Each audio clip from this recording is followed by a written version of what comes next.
Ini konsep inti budaya positif. Sebelum kita menciptakan lingkungan yang positif, kita harus mengetahui dulu konsep-konsepnya. Kalau bisa kita catat, kita catat. Pertama itu adalah perubahan paradigma belajar. Kita harus bisa membuat perubahan tentang pengertian bagaimana sih belajar itu, bagaimana sih proses pembelajaran itu yang benarnya, yang bagusnya. Kemudian disiplin positif. Tunggu dulu, tentang perubahan paradigma belajar, yaitu kita harus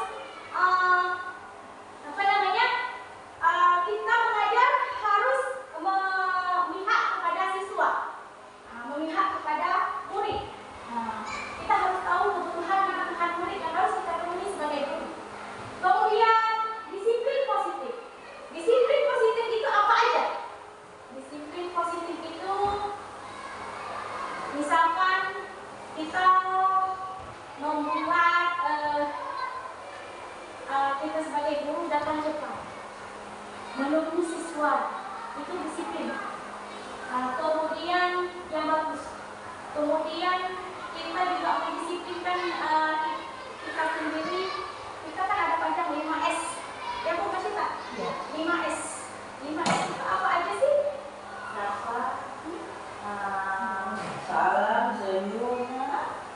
Salam, senyum, sapa, santun, sopan. Ya, balik-balik apa-apa yang penting saya ingat. Itu kita sendiri yang mendisiplinkan dulu. Jangan harap anak-anak kalau kita sendiri belum disiplin. Artinya setiap sesuatu yang bagus sudah kita tempelkan sekarang, kita sudah buat semuanya, kita dulu diri kita dulu, kita terapkan kepada diri kita. Setelah itu akan dilakukan oleh siswa kita. Kemudian nilai-nilai kebajikan. Nilai-nilai kebajikan yang terdapat dari apa aja? Nah, dari budaya-budaya positif itu kita harus tahu nilai kebajikannya apa. Misalkan saling tolong-menolong, saling menghargai, ya, iya, saling menghormati. Kemudian kebutuhan dasar manusia.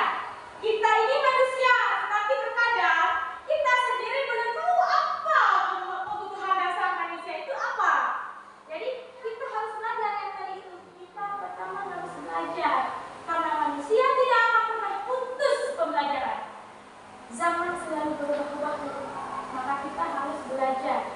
Bukan berarti hari ini dia pintar, dia bisa, dia pandai. Kita yang nggak bisa, berarti kita akan semakin down. Tidak, kita harus belajar. Jadi kita harus tahu kebutuhan dasar manusia itu apa. Ada yang tahu kira-kira sebelum saya kasih tahu kebutuhan dasar manusia?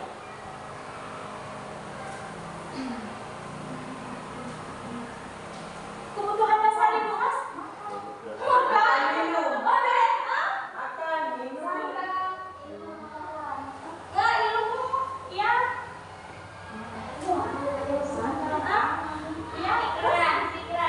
Pikiran ya. Iya, pikiran yang tenang. Kita butuh dihargai kan? Butuh.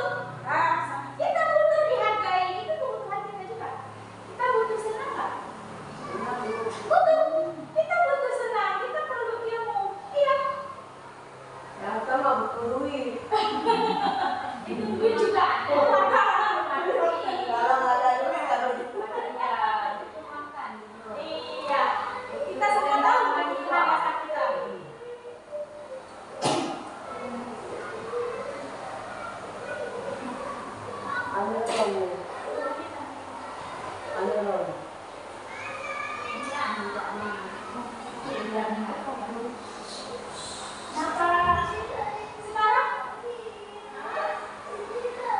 Sekarang kita lanjut ke posisi kontrol manusia.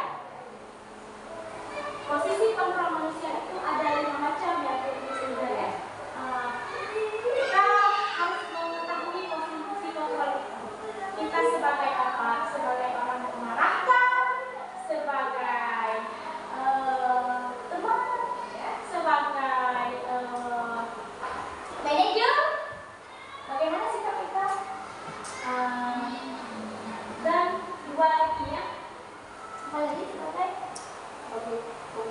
Iya, pembuat rasa bersalah. Jadi kita harus mengetahui, nanti akan kita lihat. Kemudian motivasi perilaku manusia. Kita juga harus tahu motivasi agar terjadi budaya positif. Kemudian keyakinan kelas. Keyakinan kelas kita semua ada buat ya. Ada kunci saya? Ada. Keyakinan kelas semua kita ada buat. Bagaimana cara membuatnya? Apa yang terangkum di situ kita harus pelajari. Kemudian segitiga restitusi. Segitiga restitusi, bagaimana cara memecahkan masalah? Kalau kita di sini sebagai pendidik, kita pasti sering bermasalah anak-anak, bermasalah dengan teman-teman, kita juga anak-anak dengan kita. Jadi kita harus tahu bagaimana cara segitiga restitusi itu.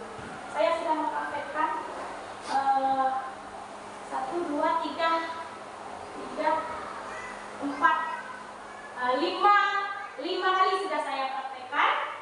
Yang terkadang ada saya buat di dalam kantor Bapak. Dan alhamdulillah setelah saya lakukan itu hasilnya sangat memuaskan. Daripada kita marah-marahin anak, ya, menyelesaikan permasalahan. Nah, tadi saya sudah menjelaskan tentang secara garis besar tadi ya, tentang perubahan paradigma belajar. Ini dia. Perubahan paradigma belajar yaitu pembelajaran dengan paradigma pembelajaran yang dirancang berdasarkan prinsip pembelajaran berdiferensiasi, sehingga para peserta didik belajar sesuai kebutuhannya, berdasarkan tahap perkembangan sesuai psikologi modern untuk mewujudkan profil pelajar Pancasila. Nah, kita buka satu-satu. Nah, pembelajaran berdiferensiasi artinya pembelajaran yang berpusat kepada siswa, pembelajaran yang kita harus bisa membedakan kebutuhan ya, yang tadi kebutuhan ibu beda dengan kebutuhan ibu. Cara belajar ibu ini beda dengan cara belajar ibu. Begitu pun siswa kita. Terkadang siswa kita dengan hanya mendengar ceramah seperti saya ini sudah mengerti. Ada juga harus kita tampilkan seperti ini. Ada juga harus kita tampilkan video. Harus kita pakai benda nyata. Disitulah pembelajaran berdiferensiasi. Kita harus tahu dulu bagaimana kemampuan anak. Memang seorang guru sama seperti itu tadi. Iya. Kemudian sehingga kebutuhannya, kebutuhan manusia itu terpenuhi. Kebutuhan siswa kita terpenuhi. Kemudian sesuai dengan psikologi pikiran anak kita sekarang. Ibu tahu nggak, siswa kita itu lebih pintar dari kita. Maka kita jangan sampai kalah. Kita pun harus pintar dari mereka. Belajarlah. Mereka dalam proses pembelajaran. Kita jangan mau berhenti belajar. Kita harus selalu belajar untuk mengimbangi kemodernan mereka, kepintaran mereka. Jangan sampai kita tetap menjadi seperti saya sama dulu udah tamat S1 udah. Jangan seperti itu, Bu. Kita harus bisa mengupgrade ini sesuai kemajuan zaman. Nah, sesuai profil pelajar Pancasila yaitu berkebinekaan global. Kita harus tahu perkembangan global itu bagaimana sih? Keseluruhan. Ya, dunia ya. Perbedaannya kita harus tahu. Apalagi sekarang muda ya, seperti Pak Sa. Pak Sa ini walaupun nggak belajar, tapi dia sering scroll dia tahu. Minimal tahu judul, isi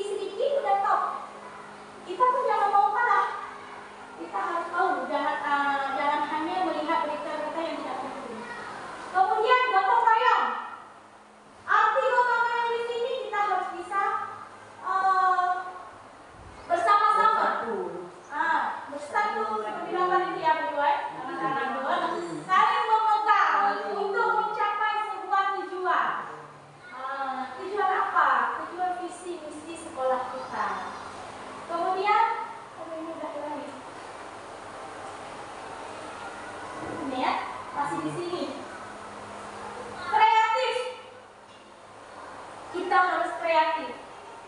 Dengan kita belajar pasti kita kreatif, Bu. Dengan kita mau melihat perkembangan zaman, pasti kita akan kreatif. Untuk apa kreatif, Bu? Agar kita lebih punya sesuatu yang lain. Ketika kita kreatif, kita mampu menciptakan sesuatu yang baru sehingga siswa-siswa lebih tertarik dengan kita. Kamu ya, seperti Ibu Nur ya. Ibu Nur tadi dia bisa makan buka es krim ya. Kemudian bernalar kritis. Bernalar kritis itu ketika ada sebuah kita untuk guru ya. Untuk guru ketika punya sesuatu permasalahan kita harus bisa berpikir tingkat tinggi. Ini harus mampu menyelesaikan itu. Bukan hanya guru, siswa juga dituntut profil dalam belajar Pancasila ini. Dari keseluruhan itu ya, siswa juga harus bisa bernalar kritis. Diharapkan gitu ya. Kemudian mandiri, kita guru mandiri, siswa juga harus mandiri menyelesaikan tugas-tugas mereka tanpa harus kita bantu. Kita hanya sebagai fasilitator, pendukungnya. Kita arahkan saja, bukan kita yang mengerjakan. Semua cara kita cari cara aja untuk mendampingi mereka. Kemudian beriman, bertakwa pada Tuhan yang Maha Esa dan berakhlak mulia. Sebenarnya ini yang pertama. Ini yang di puncaknya sebenarnya. Ini adalah kisah yang paling penting. Karena ketika kita sudah takwa kepada Allah Ta'ala, kita akan berakhlak mulia. Kita harus menciptakan dulu akhlak mulia di lingkungan kita, siswa kita. Sebelum siswa, kita dulu. Nah, ini adalah profil pelajar Pancasila. Kita harus bisa mewujudkan ini pada siswa kita. Sebelum kepada siswa, kita sendiri. Untuk diri kita sendiri dulu. Kalau kita nggak punya ilmu untuk diri kita sendiri, kalau kita tidak punya keahlian dalam bidang itu, siswa tidak akan ada ya. Nah, jadi guru harus lebih terdepan daripada siswa, dan walaupun siswa kita lebih terdepan, kita harus mampu menghargai mereka. Itu ya. Semua itu harus dipunya oleh siswa kita. Kemudian nomor 2, disiplin positif. Makna kata disiplin, disiplin berasal dari kata disiplinan, yang artinya belajar. Disiplin mengacu pada disiplin diri yang memiliki tanggung jawab terhadap apa yang dilakukannya berdasarkan nilai-nilai yang diyakini. Nah, seperti tadi, tanggung jawab disiplin tadi saya kasih contoh datang tepat waktu. Datang tepat waktu, kita sendiri mendisiplinkan diri untuk tepat waktu datang ke sekolah. Itu adalah tanggung jawab. Kemudian nilai-nilai yang kita yakini itu apa? Yang misalkan tadi kata Jepang. Kemudian iya, di situ nanti ada berakhlak mulia ya, nilai-nilai keyakinan. Ketika siswa menyelami kita, ada akhlak mulia, dia menghargai kita, begitu masuk adalah salah satu yang bisa kita terapkan 5S tadi kita ya. Iya. Kemudian disiplin positif merupakan salah satu penerapan disiplin yang bertujuan untuk menumbuhkan kesadaran serta memberdayakan peserta didik tanpa imbalan, penghargaan, ancaman atau hukuman. Artinya apa? Kita menerapkan disiplin ini tanpa harus minggu ini siapa yang paling rajin ke sekolah itu kasih hadiah. Kita jangan lagi dulu. Kita harus mampu menyadarkan mereka disiplin itu, fungsi disiplin itu untuk apa. Kita harus bangun kesadaran dari diri mereka. Jadi tidak perlu kita memberi reward. Adapun kita hukum. Ini kalian telat ya hari ini berdiri di depan di lapangan ya setengah hari. Jangan lagi seperti itu, Bu. Itu nggak akan terjadi disiplin itu. Kenapa? Malahan mereka besok dia akan sekolah itu. Kalau telat 5 menit dihukum. Nggak mau lah sekolah dan itu dia. Ya kan? Makanya nggak boleh lagi menghukum, tidak boleh lagi memberi reward. Bagaimana caranya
kebutuhan dasar manusia.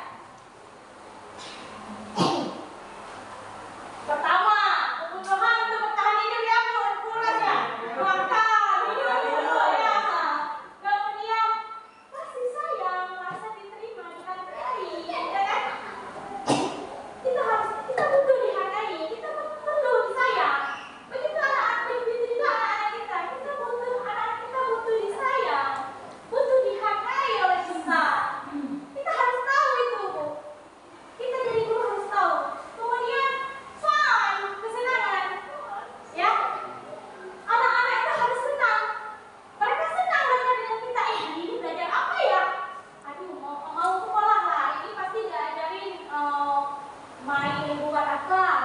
Nah, kalau misalkan olahraga, hari ini mau diajarin main tenis meja, ya.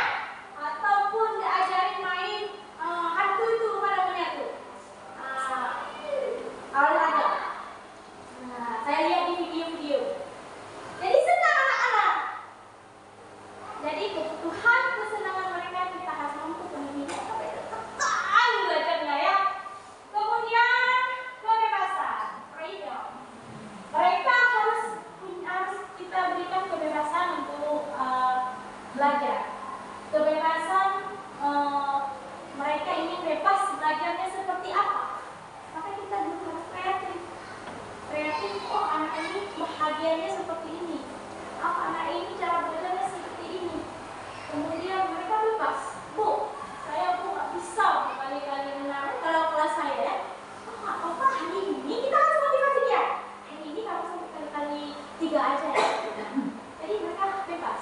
Bukan berarti kita bebas kita oh nggak apa-apa nggak usah belajar. Jangan kayak gitu juga, salah juga. Tapi kita harus memberikan motivasi yang bagus agar mereka mau belajar. Walaupun hasilnya tidak memuaskan, tetapi ada proses. Yang terpenting sekarang adalah proses. Akhirnya bukan kita yang menentukan. Kemudian penguasaan power. Mereka harus mampu menguasai tempat, menguasai diri. Kemudian mereka punya, oh saya bisa berpendapat, bebas saya berpendapat. Jadi mereka punya kuasa untuk kelas sendiri. Kalau misalkan kita bilang untuk kelas, nah begitu juga kita juga seperti itu. Harus punya, maksudnya kita harus menguasai. Bukan berarti harus menguasai harus memikul semua. Gitu lah. Posisi kontrol restitusi. Ada 5 yang tadi saya jelaskan. Pembuku, pembuat merasa bersalah, teman, pemantau, manajer. Ini semua ada, ya kan? Kita terkadang jadi pembuku juga pernah. Mari kita lihat yang mana di dalam posisi itu yang bagus. Kita membuat merasa bersalah siswa juga ada. Mesti gara-gara tak, ayo, pasti kayak gitu kan? Gara-gara kamu ini, gara-gara kamu, gara-gara kamu, ibu kayak gitu, gara-gara kamu kan? Itu membuat salah. Kemudian ada tempat kita terlalu familiar, terlalu menjadi teman yang pastilah bahasa sekarang. Kemudian kita memantau,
Posisi apa ini, Bu?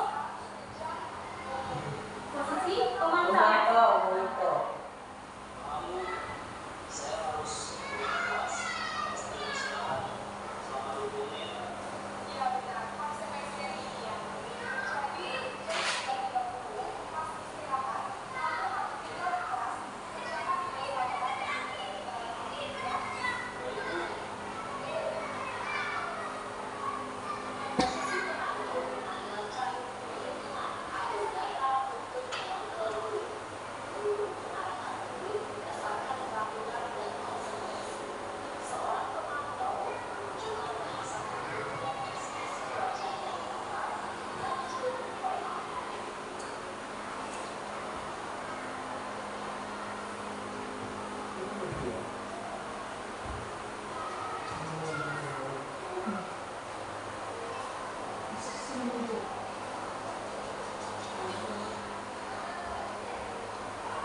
Nah, dari kelima contoh tadi, menurut Ibu dan Bapak, yang paling bagus itu yang mana?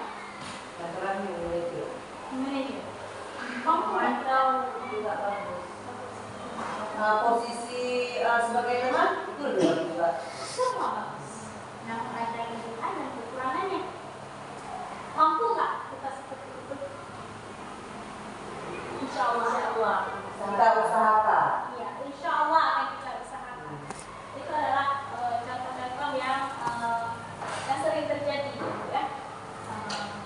Insya Allah akan kita lakukan, akan kita terapkan.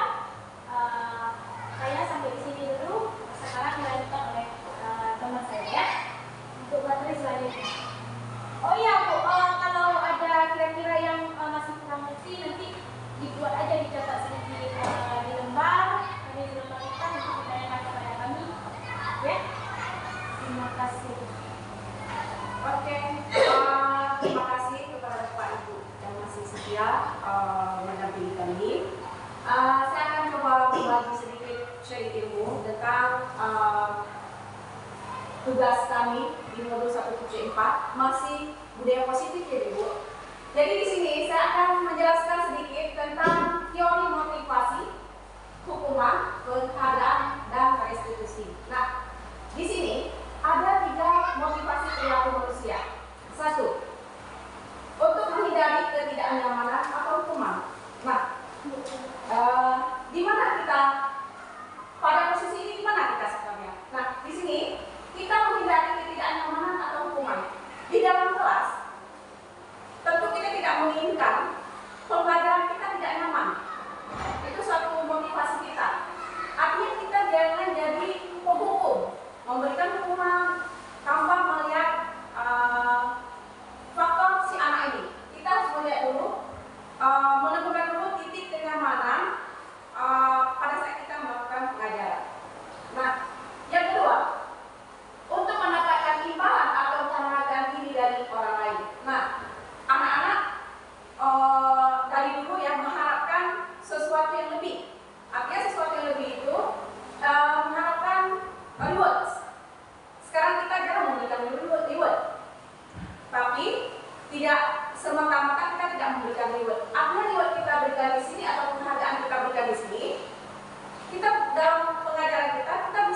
tinggi.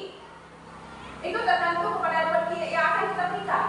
Ada yang karakter anak kita di bawah low. Jadi kalau di bawah low itu kita masih memberikan reward yang motivasi juga, tetapi dengan bahasa yang agak berbeda. Jadi menurut saya untuk mendapatkan imbalan atau penghargaan dari orang lain itu harus kita lakukan karena untuk memotivasi anak.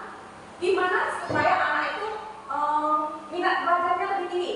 Karena kita tahu seiring dengan perkembangan zaman, anak-anak kita agak kurang dari segi pembelajaran. Segi bisa membaca agak kurang karena lebih anak-anak ini mengedepankan IT, ya kan?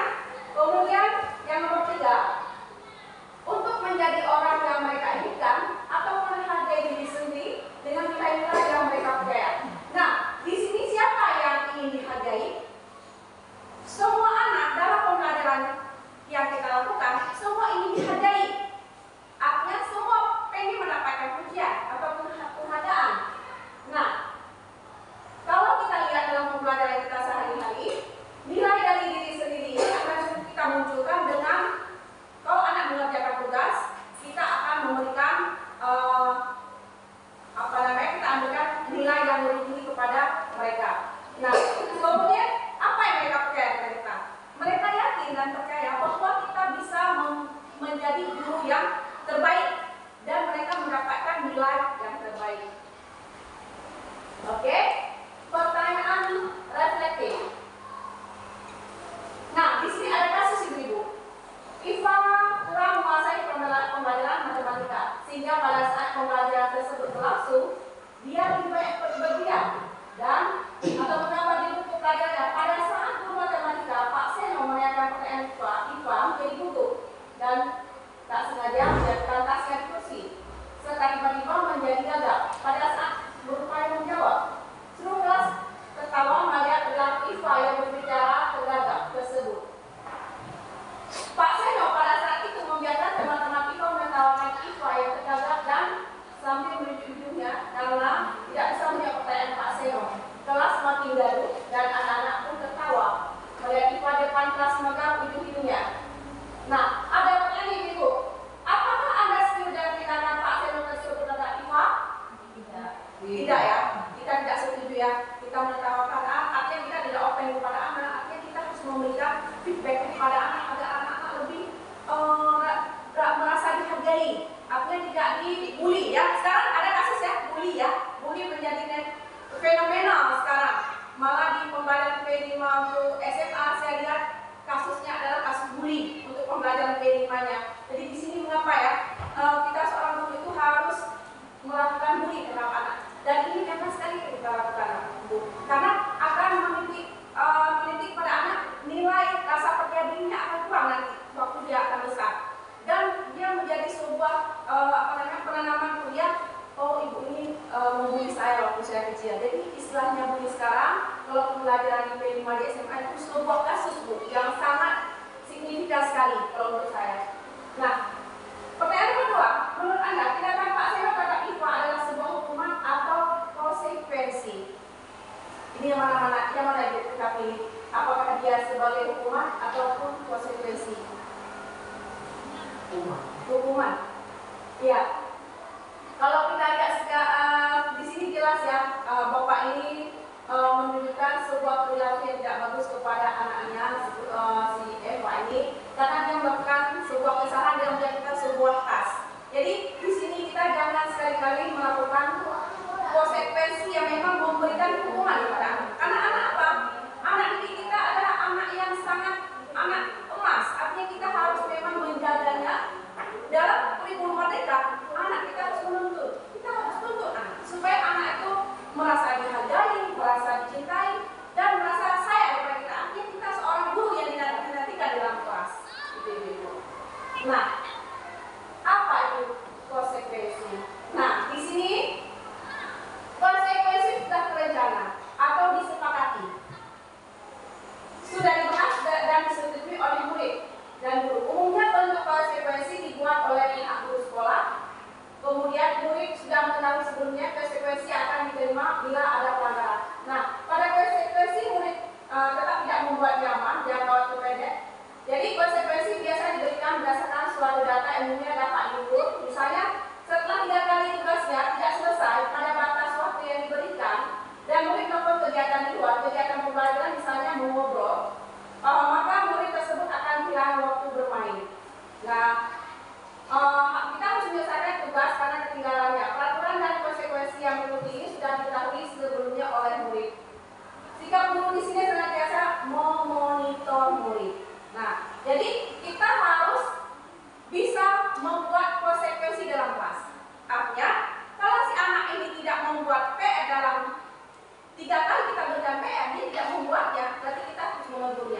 Artinya kita harus bekerja dengan kesepakatan tadi. Kita sudah membuat kesepakatan di dalam kelas dan kita harus bisa mengkoordinir dengan teman-teman yang lain supaya anak ini bisa menumbuhkan kesadaran.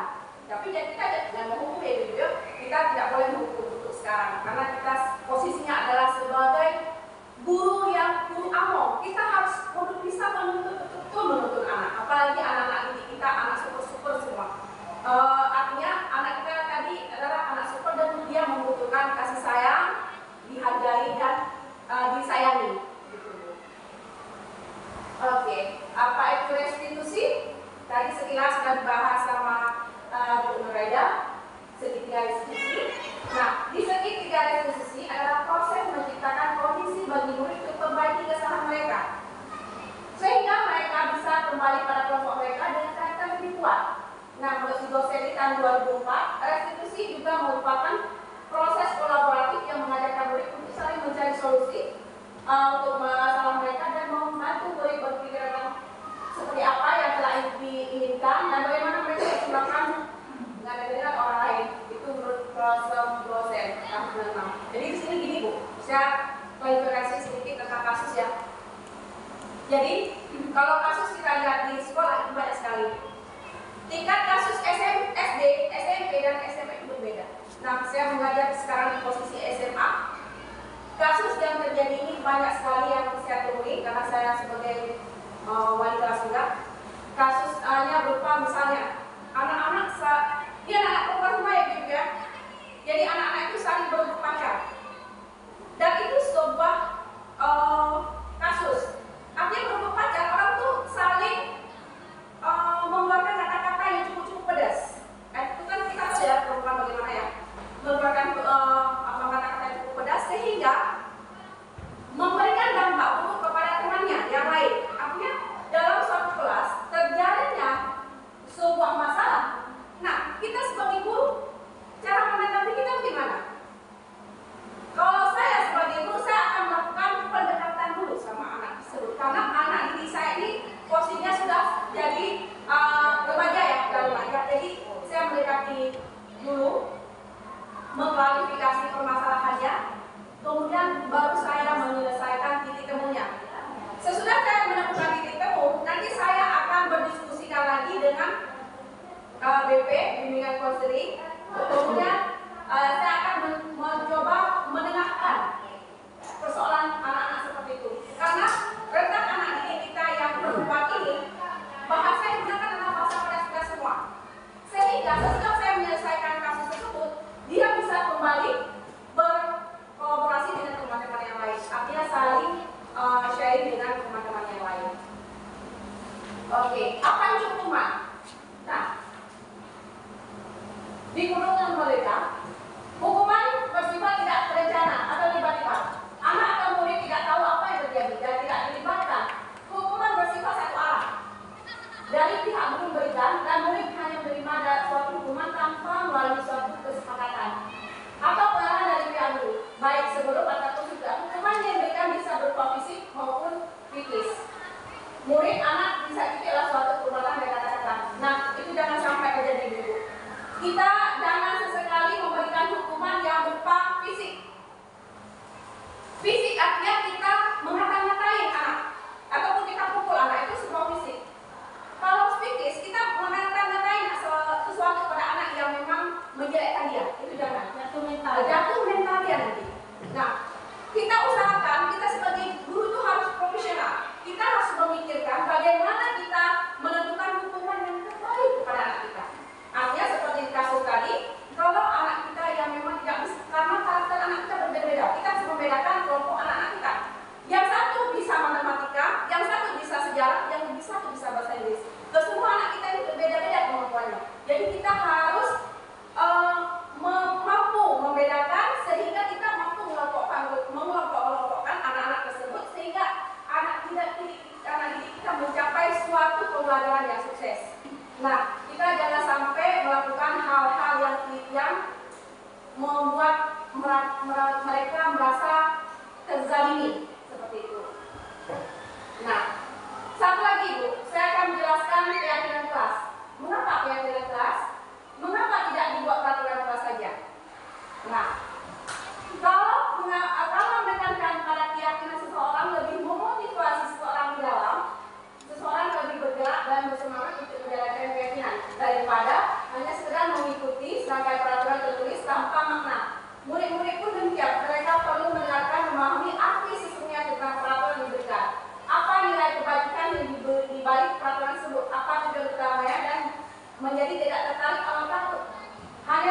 mengikuti serangkaian peraturan mengatur mereka tanpa memahami tujuan kuliah.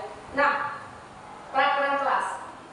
Dalam sebuah kelas, kita selalu melakukan sebuah keyakinan, artinya sebuah peraturan kita buat. Artinya siswa harus datang tepat waktu. Yang kedua, siswa harus tepat waktu mengerjakan PR. Kita harus berikan seperti itu, Bu. Kalau tidak, sekarang kan kita tidak boleh menghukum segala macam anak. Jadi datang tepat waktu itu harus, itu posisi disiplin positif orang itu. Kemudian mengerjakan tugas harus tepat waktu. Kalau tidak tepat waktu, artinya dia melanggar konsekuensi yang sudah kita sepakati. Kemudian ketiga, tidak membuat keributan di dalam kelas. Itu harus kita atur, Bu. Kalau nggak hilang apa namanya? Kalau saya baik langsung, Bu. Kalau misalnya saya lagi menjelaskan kepada anak dalam mengajar, kalau ada keributan, saya akan hilang materi yang mau saya sampaikan. Artinya kita harus membuat kelas itu nyaman dulu. Nah, di dalam kelas kita buat peraturan kelas, jangan ada keributan di dalam kelas. Itu konsekuensi yang harus kita sepakati di dalam kelas. Kemudian lagi, saat anak bertanya, teman-teman yang lain itu harus diam. Jangan ikut semua. Artinya kita memberikan kebebasan, kesempatan kepada peserta didik kita untuk melakukan pertanyaan. Dan kita memberikan kesempatan kepada anak untuk menjawabnya. Kita harus betul-betul membuat kesepakatan itu dalam kelas dulu. Jangan sampai kita tidak membuat kesepakatan sehingga satu orang bertanya, yang lain ikut menimpali. Jangan seperti itu, Bu. Di dalam kelas kita harus berlaku adil sehingga bentuk keyakinan di kelas itu terbuat sendirinya. Dan yang ketiga, pulang tepat waktu. Jadi jangan anak-anak pulang kelas kita ditinggalkan di dalam kelas. Ini nggak adil ya, Bu. Artinya anak-anak langsung pulang. Kita sendiri di dalam kelas. Artinya nggak sesuai dengan konsekuensi yang sudah kita sepakati.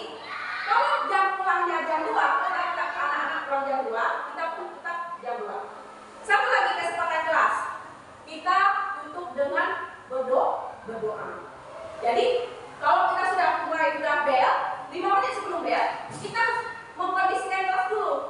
Sesudah kita mengkondisikan kelas, kita berdoa dulu bersama-sama dengan siswa, kemudian baru kita tutup pembelajaran kita, baru kita pulang sama-sama. Itu yang harus kita buat sebuah keyakinan di dalam kelas. Nah, Ini contoh keyakinan kelas. Contoh keyakinan kelas yang bisa kita terapkan ibu-ibu. Semoga dengan ada keyakinan kelas di sini, ibu-ibu bisa menerapkan di dalam kelas masing-masing waktu ibu melakukan pembelajaran. Jadi selanjutnya ada satu lagi, Bu. Ini sangat berpengaruh sekali. Segitiga restitusi yang terakhir. Jadi segitiga restitusi di sini adalah proses dialog. Dialog itu yang dialami oleh guru atau orang tua agar dapat menghasilkan murid yang mandiri dan bertanggung jawab. Nah, kita dalam pembelajaran kita banyak sekali kasus-kasus ataupun masalah yang terkendala dalam pembelajaran. Saya lihat di SMK itu ada yang anak memang super cepat, ada anak yang di bawah sekali. Jadi sistem saya mengajar itu saya harus melihat yang lambat ini dulu. Yang lambat ini saya ajarkan pelan-pelan. Kalau saya kan praktek, Bu, saya melakukan praktek ini, saya melakukannya sampai pegang saja udah gemetaran. Jadi saya usahakan anak-anak dulu kan nggak ada ya belajar informatika, sekarang udah wajib karena diwajibkan karena teknologi sudah dihapus dulu, sekarang udah dimunculkan lagi. Nah, sampai pegang saja takut orang ini. Jadi saya lihat sesi anak yang memang cepat, saya ajarkan yang cepat ini saya ajarkan secara kontinu. Jadi anak yang di bawah ini saya ajarkan pelan-pelan, besoknya pelan-pelan sehingga dia mampu.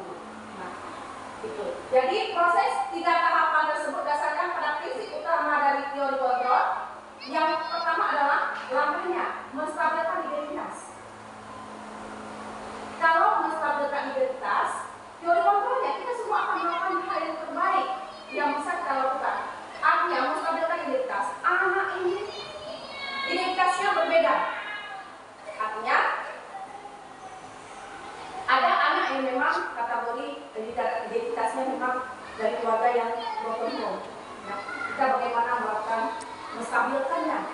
disabilitas anak itu. Kemudian ada anak memang agak sedikit nakal dari rumah. Jadi kita lihat karakter si anak ini bagaimana. Kemudian yang kedua, validasi tindakan yang salah. Semua perilaku memiliki alasan. Perilaku yang salah, tindakan perilaku yang salah. Validasi yang kita harus melihat valid tidak tindakan dia yang dilakukan di dalam kelas itu bagaimana. Ada anak suka mengganggu, suka membuat ribut, ya, mengganggu ribut, kemudian macam-macam karakter anak kita. Jadi di sini kita harus validasi tindakan yang memang harus kita mempunyai alasan tersendiri. Kemudian menyenangkan keyakinan kelas. Tadi kan kita lihat kalau misalnya kita mau semua memiliki motivasi internal. Motivasi internal itu di dalam kelas sendiri. Kita harus menaikkan keyakinan apa yang mereka temukan. Artinya kalau anak-anak besar ya kita bisa men-sharing ilmu kita. Jadi kalau anak-anak SD harus kita paparkan pelan-pelan. Kalau anak SMA udah sedikitnya mengerti Bu. Nah, udah mengerti.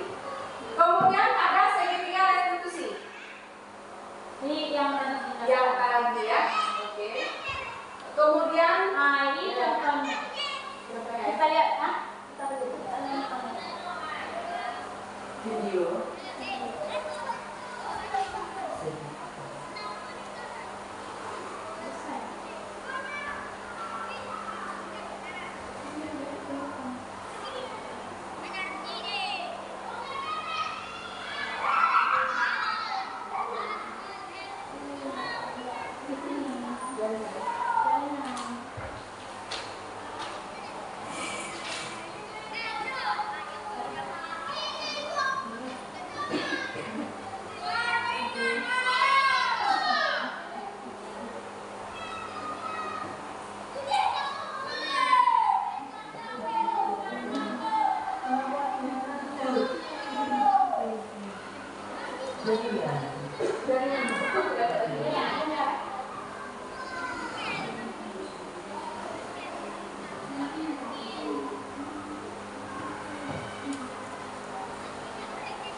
Ibu kita lihat videonya ya tentang segitiga restitusi ya.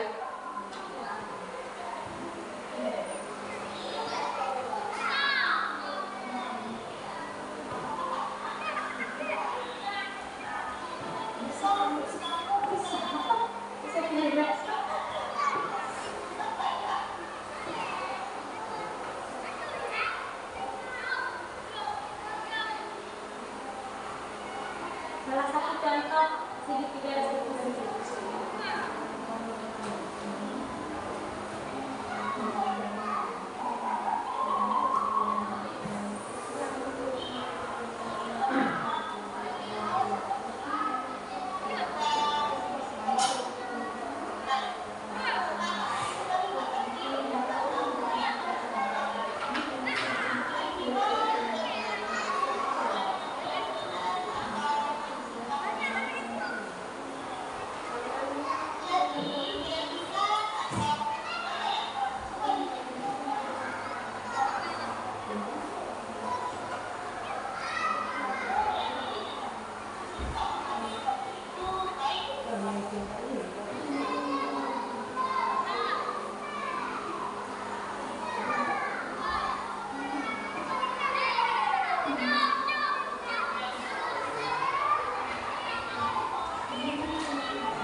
dari yang mana dulu, apa bentuk hukuman, reward, kita sebagai posisi kontrol, mungkin kebutuhan manusia, ada nggak yang kira-kira ada nggak yang memang kurang, masih agak kurang gitu di 8 konsep budaya positif ini?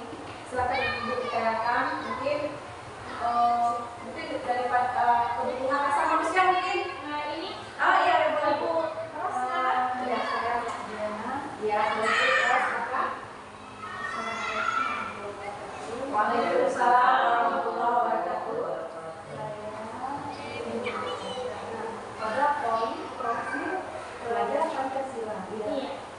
Bagaimana cara menghubungkan antara kebinekaan global dengan beriman bertakwa kepada Tuhan Yang Maha Esa dan berakhlak mulia pada diri.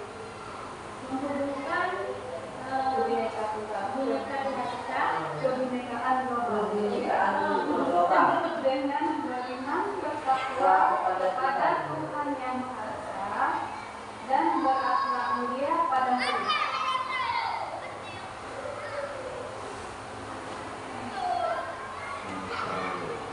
ya. Ada yang lain Bu? Kita jawab satu-satu. Oh, boleh? Kita jawab satu-satu. Boleh ya, saya akan coba mengkompres ya yang Iya. Bu Ros tanyakan. Oke, baiklah. Kalau kita lihat perkembangan teknologi sekarang dengan kebinekaan global, perkembangan teknologi. Nah, kalau kita lihat sekilas dengan beriman kepada Tuhan Yang Maha Esa dan akhlak mulia, di sini karakter anak didik kita agak susah. Tingkat SMA Bu, saya bilang, tingkat SMP ya. Kenapa? Kalau kita compare yang berakhlak mulia dengan ketuhanan Yang Maha Esa ini dengan kebinekaan global, anak-anak sudah terpengaruh dengan DJ. Itu yang pertama sekali. Nah, kalau kita compare dengan hal seperti itu, pengaruh DJ itu memberi pengaruh yang sangat-sangat negatif untuk anak. Itu sangat pengaruh, sangat besar kita lihat. Artinya, pengaruh DJ ini, anak-anak sekarang sudah agak berkurang tegur salamnya sama kita. Artinya gini, pas anak lewat di depan kita, dulu anak mengucapkan assalamualaikum. Sekarang apa yang terjadi dengan pengaruh global sekarang, teknologi global, anak-anak sudah mulai mengucapkan salam di depan kita. Oke, 1, 2, 3. Oke, share dulu. Jadi saya coba untuk melengkapi Bu Ros ya. Jadi Bu Ros tadi menanyakan cara menghubungkan kebinekaan global dengan beriman bertakwa kepada murid, gitu ya, pada siswa kita. Itulah Bu yang sangat kita perlukan. Guru ini harus kreatif, dituntut. Makanya guru jangan malas belajar agar bisa seperti ini menghubungkan antara pengaruh global yang begitu dahsyat dengan syariat kita, syariat Islam ya, berakhlak mulia, Tuhan Yang Maha Esa. Kita harus sering-sering Bu melakukan memberikan pemahaman tentang syariat-syariat kita. Apalagi sekarang sekolah kita memang membudidayakan pembacaan Yasin setiap hari Jumat. Di situ bisa kita selingi dengan ceramah-ceramah yang tausiah dengan kepada anak-anak, kita kaitkan di situ. Kita harus menanamkan dulu dari diri anak kita, siswa kita tentang syariat-syariat Islam. Bagaimana itu seperti tadi dikatakan oleh Ibu Isnida, joget-joget ya, TikTok itu. Kita harus memberi pengertian dulu bagaimana itu aurat, yang mana dinamakan aurat, melihat aurat, orang lain itu bagaimana konsekuensinya gitu kan dengan agama kita. Kemudian harus banyak pemberitahuan.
bisa memutus hubungan agar supaya anak kita nggak tahu kebinekaan global ini, tidak tahu apa namanya teknologi ini, tidak boleh. Kalau kita memutuskan, nanti apa namanya ilmu itu tidak akan tercapai itu, karena semua melalui internet. Jadi itulah terus dan guru yang lain, guru harus kreatif, guru harus mau belajar. Ya, terima kasih. Bagaimana yang kelas kira-kira? Oke Bu, ada yang lain yang mau ditanyakan mungkin seputar dengan keyakinan kelas, ataupun dari Bapak mungkin ada yang mau ditanyakan tentang keyakinan kelas, ataupun dari segi tiga restitusi Pak, ataupun dari paradigma pembelajaran yang akan Bapak lakukan nanti ke depannya, bagaimana Pak? Ada tidak? Ibu yang lain? Ibu yang lain ada nggak yang tentang paradigma? Kita saling sharing ya Bu ya, untuk kita bisa terapkan di dalam kelas kita. Karena apa? Dengan kami berdua belajar di calon guru penggerak ini, di modul-modulnya sangat memberikan ilmu yang cukup banyak Bu.